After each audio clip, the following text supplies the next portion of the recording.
Assalamualaikum warahmatullahi wabarakatuh. Selamat pagi adik-adik semua, apa kabarnya? Semoga adik-adik yang menonton video pembelajaran hari ini diberikan kesehatan dan semangat yang tinggi untuk memperoleh materi hari ini. Oke, jadi hari ini bersama Kamelza di pembelajaran matematika wajib melanjutkan materi kemarin yang sudah kita pelajari terkait definisi dan juga sifat turunan. Nah, dari konsep yang sudah kita pelajari kemarin, hari ini kita akan menerapkannya ke dalam suatu kemonotonan fungsi. Apa sih Kak kemonotonan fungsi itu gitu ya? Nanti akan kita pelajari bersama-sama hingga kita peroleh materi baru terkait aplikasi atau penerapan konsep turunan. Oke, sebelum kita memulai pembelajaran, ada baiknya kita berdoa terlebih dahulu supaya kita semakin siap, semakin diberikan kemudahan dan kelancaran dalam proses pembelajaran. Oke, untuk semuanya kita berdoa menurut kepercayaan masing-masing. Berdoa dimulai.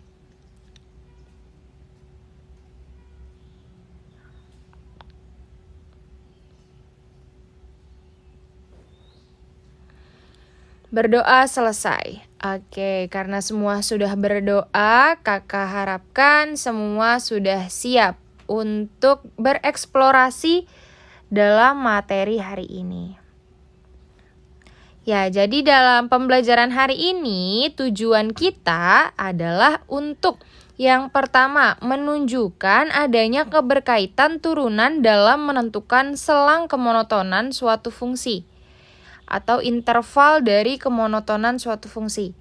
Dan yang kedua, menentukan selang kemonotonan suatu fungsi dengan menggunakan konsep turunan. Oke, jadi konsep turunan ini kita gunakan untuk menentukan suatu interval kemonotonan fungsi. Ya, kakak harapkan dan kalian semua juga pasti berharap dua tujuan pembelajaran ini akan kita raih di akhir pembelajaran kita hari ini. Oke, nih buat yang ingin tahu kita akan pelajari apa aja sih Kak hari ini gitu ya. Nah, hari ini kita akan mempelajari tentang fungsi naik dan juga fungsi turun. Nggak asing sih ya, naik ada naik pasti ada turun gitu ya. Nah, tapi apa Kak maksudnya ini? Nah, nanti kita akan bahas mengenai bentuk fungsi naik beserta contoh-contohnya, begitupun dengan fungsi turun. Oke, yang pertama mengenai fungsi naik. Nah, bagaimana Kak fungsi naik itu? Nah, di sini bisa kalian lihat terdapat dua buah kurva yang menunjukkan kurva fungsi naik. Nah, coba kalian identifikasi apa kira-kira yang membuat dua kurva ini dinyatakan sebagai kurva fungsi naik. Coba. Ya, sebelum kalian kakak berikan jawabannya gitu ya, coba kalian identifikasi dulu menurut kalian apa ya kira-kira yang membuat dia menjadi fungsi naik. Oke, jadi di sini kenapa dia dikatakan sebagai kurva fungsi naik? Bisa kalian perhatikan. Misal di sini kita ada satu buah titik. Kemudian di sini ada titik yang kedua. Nah, yang pertama adalah X1 dan yang kedua adalah X2. Begitupun dengan yang ini ada X1 dan juga ada X2. Oke, yang mana jika kita lihat nilai X1 dan X2 bernilai X1 lebih kecil dari X2. Namun nilai F-nya atau nilai Y-nya gitu ya semakin ke kanan nilai X, maka nilai Y juga semakin besar, semakin ke atas. Begitupun kurva yang kedua, semakin ke kanan nilai X-nya, maka semakin besar juga nilai Y-nya. Nah, itu yang menyatakan bahwa ini merupakan kurva fungsi naik. Nah, fungsi f dikatakan naik jika untuk semua X1, X2 elemen S yang mana X1 lebih kecil dari X2, maka Fx1 juga harus lebih kecil dari Fx2. Ya kan? Untuk di sini ketika X1-nya di sini berarti Fx1-nya di sini. Kemudian untuk X2-nya maka Fx2-nya lebih besar dari Fx1. Jadi kurva ini memenuhi untuk syarat fungsi dikatakan sebagai fungsi naik. Oke, jadi dapat dikatakan kalau fungsi naik itu adalah semakin besar nilai X-nya, maka semakin besar juga nilai Y-nya atau nilai fungsinya. Itu dikatakan sebagai fungsi naik. Oke, yang kedua mengenai fungsi turun. Lalu apakah fungsi turun? Nah, turun merupakan suatu kebalikan dari naik gitu ya. Coba kita lihat konsepnya seperti apa. Coba kalian identifikasi juga sama seperti yang tadi. Kenapa kira-kira dua fungsi ini dikatakan sebagai fungsi turun? Coba kalian identifikasi terlebih dahulu. Menurut kalian, kenapa kok yang ini kurvanya dikatakan sebagai kurva fungsi turun?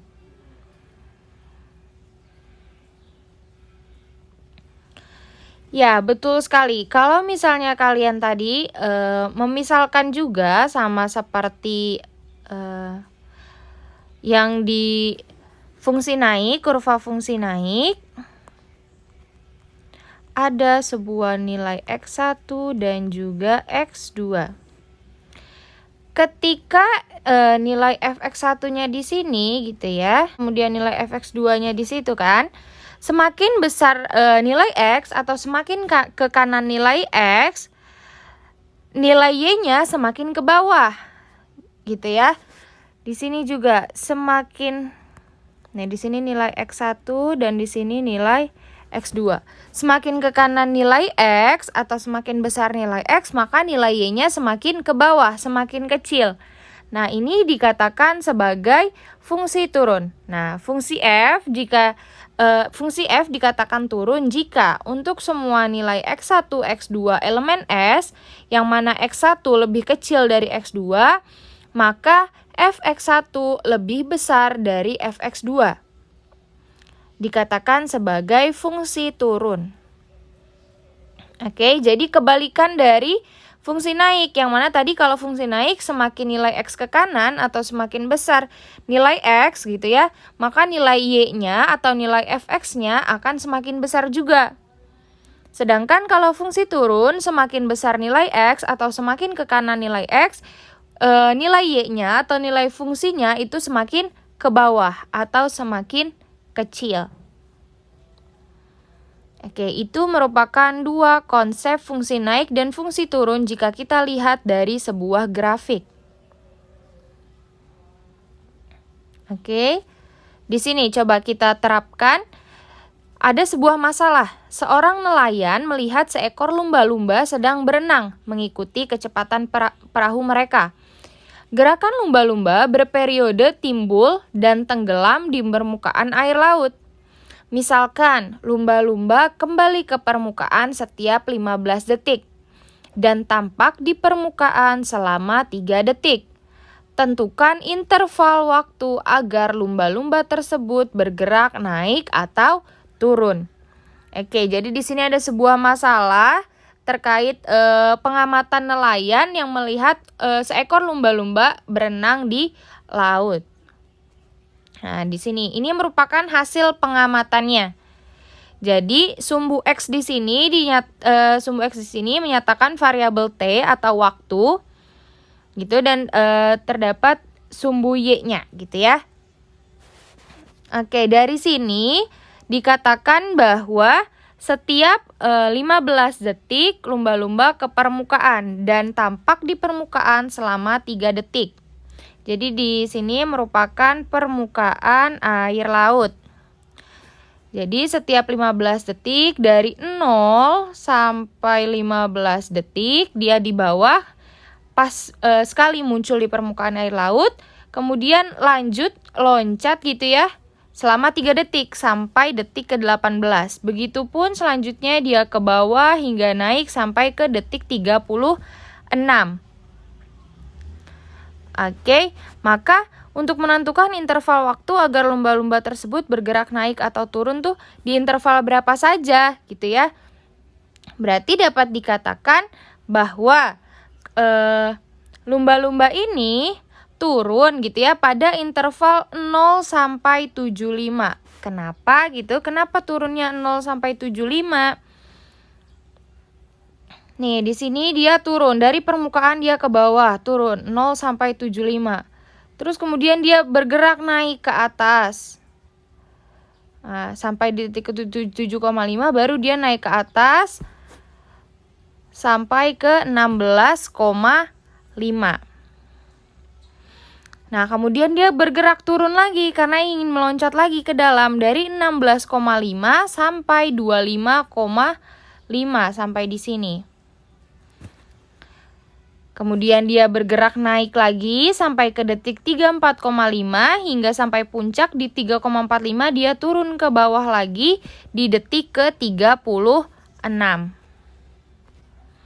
Oke, jadi turun pada interval ada 3 kali gerakan turun dan juga naiknya di 2 interval waktu di detik ke-7,5 sampai 16,5 dan juga di detik ke-25,5 sampai 34,5. Nah, di sini menyatakan naik dan turunnya berdasarkan grafik fungsi yang sudah dibuat berdasarkan pergerakan seekor lumba-lumba. Oke, jadi singkatnya gitu ya, coba Kamelza buat.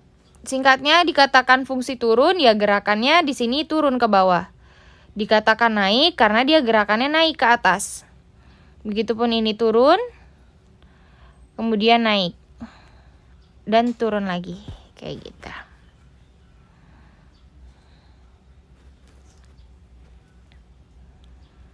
Oke, nah selanjutnya di sini ada fungsi juga di sini dapat dinyatakan fungsinya sebagai fungsi Y sama dengan Fx.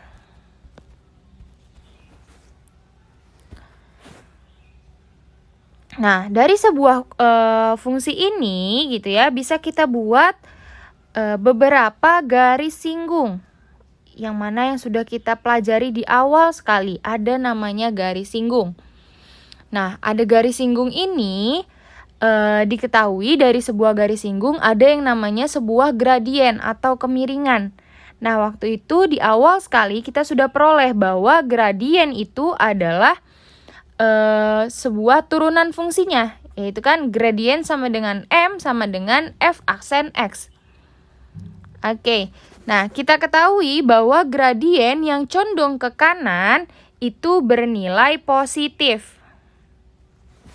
Oke, jadi di sini gradien yang condong ke kanan maka gradiennya positif. Begitupun ini, gradien yang condong ke kanan dia bernilai positif. Dan gradien yang condong ke kiri itu negatif, kurang dari 0. Nah, sedangkan kita tahu bahwa di sini kita ada fungsi naik, ya kan? Dari sini ada fungsi naik. Kemudian di sini ada fungsi turun. Nah, ketika naik maka gradiennya lebih besar dari 0. Kemudian ketika turun grafiknya gitu ya atau fungsinya, gradiennya itu kurang dari 0 atau negatif gitu. Maka dari penggambaran gradien-gradien ini dapat dikatakan bahwa sifatnya fungsi naik itu ketika turunannya lebih besar dari 0. Oke, dan fungsi turun ialah ketika f aksen X atau turunan dari sebuah fungsi itu kurang dari 0. Dan f aksen X atau turunan dari fungsi tersebut sama dengan 0, maka artinya fungsi itu tidak naik dan tidak turun. Nah, di bagian mana tuh tidak naik dan tidak turun? yaitu di bagian puncak, yang mana pada posisi tersebut fungsi tersebut diam, tidak naik dan tidak turun di bagian-bagian puncak seperti ini. Oke, ini merupakan sebuah kaitan antara gradien dengan gradien atau turunan dengan kemonotonan fungsi, yaitu fungsinya naik atau fungsinya turun. Oke. Selanjutnya, nah di sini ada contoh soal. Tentukan interval fungsi naik dan turun dari fungsi f(x) sama dengan x pangkat 4 dikurang 2x kuadrat.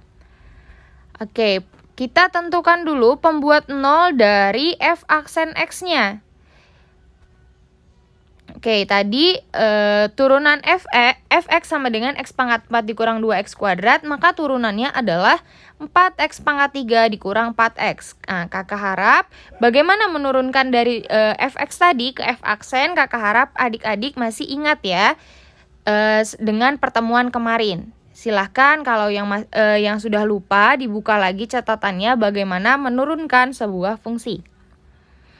Kemudian kita sama dengankan 0 untuk nanti mengetahui nilai x-nya itu berapa. Nah, di sini 4x pangkat 3 dikurang 4x sama dengan 0.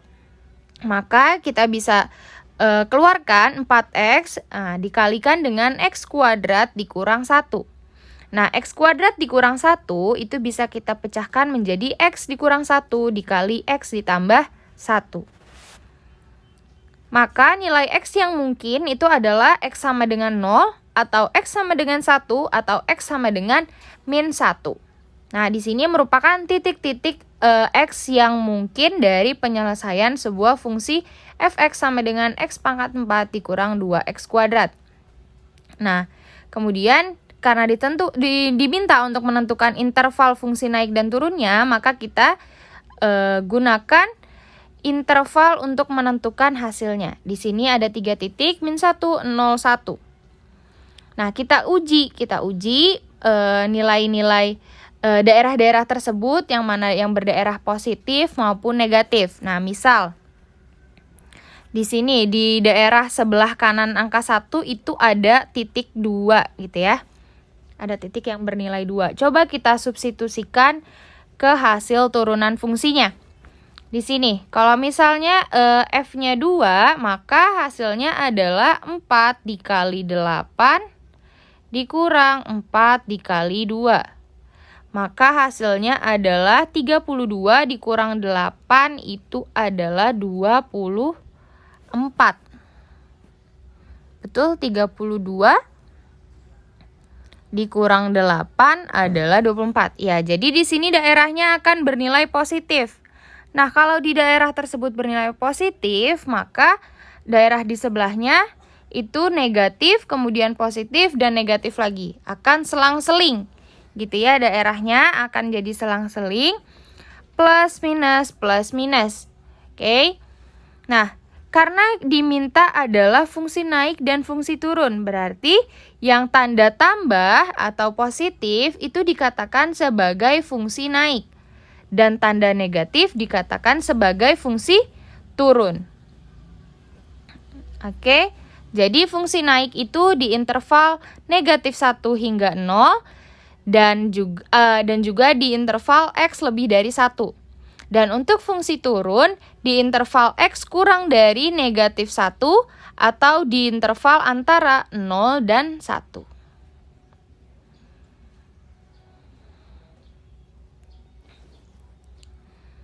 Oke, ini untuk contoh soal yang pertama. Contoh soal yang kedua, tentukan interval fungsi naik untuk fx sama dengan akar x kuadrat dikurang x. Oke, bagaimana penyelesaiannya? Nah, yang pertama, kita harus mengidentifikasi dulu karena bentuk fungsinya adalah bentuk akar, maka kita memiliki syarat terlebih dahulu. Nilai akar ini harus lebih besar sama dengan 0, karena nilai akar tidak mungkin negatif.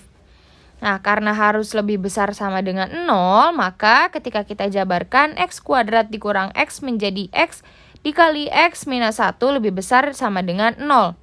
Maka X yang mungkin adalah X sama dengan 0 atau X sama dengan 1. Ketika kita gambarkan garis bilangannya gitu ya, di mana titik 0 dan 1 ini merupakan titik penuh karena terdapat tanda sama dengan di operasinya. Di sini ada tanda sama dengan, maka titik-titiknya itu titik-titik bulat penuh. Ketika kita uji di sini antara 0 dan 1 ada nilai setengah gitu ya. Anggap kita ambil nilai setengah di sini, maka ketika kita substitusikan nilai setengah di sini, maka 1/2 dikuadratkan maka menjadi 1/4 dikurang 1/2 itu sama dengan negatif 1/2. Maaf, maksudnya negatif 1/4 gitu ya. Oke, maka akan bernilai negatif di sini, maka di sebelahnya di kanan kirinya akan bernilai positif. Oke, betul ya, perhitungan kita positif, negatif, positif. Maka daerah yang memenuhi adalah daerah yang kanan dan kiri. Atau untuk akar ini bernilai positif itu apabila X-nya kurang dari sama dengan 0 atau X lebih besar sama dengan 1. Oke, kita next, kita lanjut penyelesaiannya karena tadi baru tentang syarat sebuah akar. Nah, di sini kita baru masuk ke syarat untuk fungsi naik. Nah, fungsi naik itu jika f aksen X-nya lebih besar dari 0. Sehingga f aksen X-nya yaitu 2x min 1/2 akar X kuadrat dikurang X harus lebih besar dari 0. Kak, ini dapat dari mana, Kak? Gitu ya. Coba. Nih, Kak. Ini dapat dari mana? Ini diperoleh dari menurunkan tadi akar X kuadrat dikurang X. Oke, jadi pastikan kalian bisa memahami bagaimana cara menurunkan akar X kuadrat dikurang X. Oke, setelah itu di sini kita operasikan. Nah, dengan syarat bahwa karena ini bentuknya pecahan ya, syarat yang pertama akar dari X kuadrat dikurang X itu harus lebih besar dari 0. Karena penyebut tidak boleh 0. Dan X tidak boleh sama dengan 0 dan X tidak boleh sama dengan 1. Karena ketika X sama dengan 0 atau X sama dengan 1, nilai akar akan 0. Oke, di sini kita operasikan, maka 2X minus 1 harus lebih besar dari 0. Nah, maka X harus lebih besar sama dengan 1/2. Nah, jika kita kombinasikan dengan titik atau syarat di slide sebelumnya, maka ketika menggunakan interval kita akan memperoleh 3 titik, yaitu 0, 1/2 dan juga 1. Nah, kita lihat di sini setiap titiknya itu adalah bulat kosong, bukan bulat penuh. Kenapa? Karena tadi kalau misalnya nilai titiknya itu adalah 0 ataupun 1, apabila 0 dan 1 ini termasuk, maka fungsi ini akan tidak terdefinisi. Nah, di sini dikatakan bahwa X harus lebih besar dari 1/2, maka daerahnya yaitu dari 1/2 ke kanan. Kemudian di slide sebelumnya kita peroleh bahwa daerah penyelesaiannya itu adalah X kurang dari 0 dan X lebih besar dari 1. Oleh karena itu, terdapat 2 daerah yang berhimpun nih gitu ya, yang berhimpit di sini. Ada 2 daerah yang sama, maka daerah penyelesaiannya merupakan daerah tersebut. Gitu. Jadi, fungsi ini akan naik, fungsi fx tuh, akar X kuadrat dikurang X akan naik pada interval X lebih besar dari 1. Oke. Jadi, di samping itu fungsi akan turun. Nah, karena yang ditanyakan hanya pada interval berapa fungsi akan naik, maka hasilnya atau kesimpulannya atau jawabannya itu adalah akan naik pada interval X lebih besar dari 1.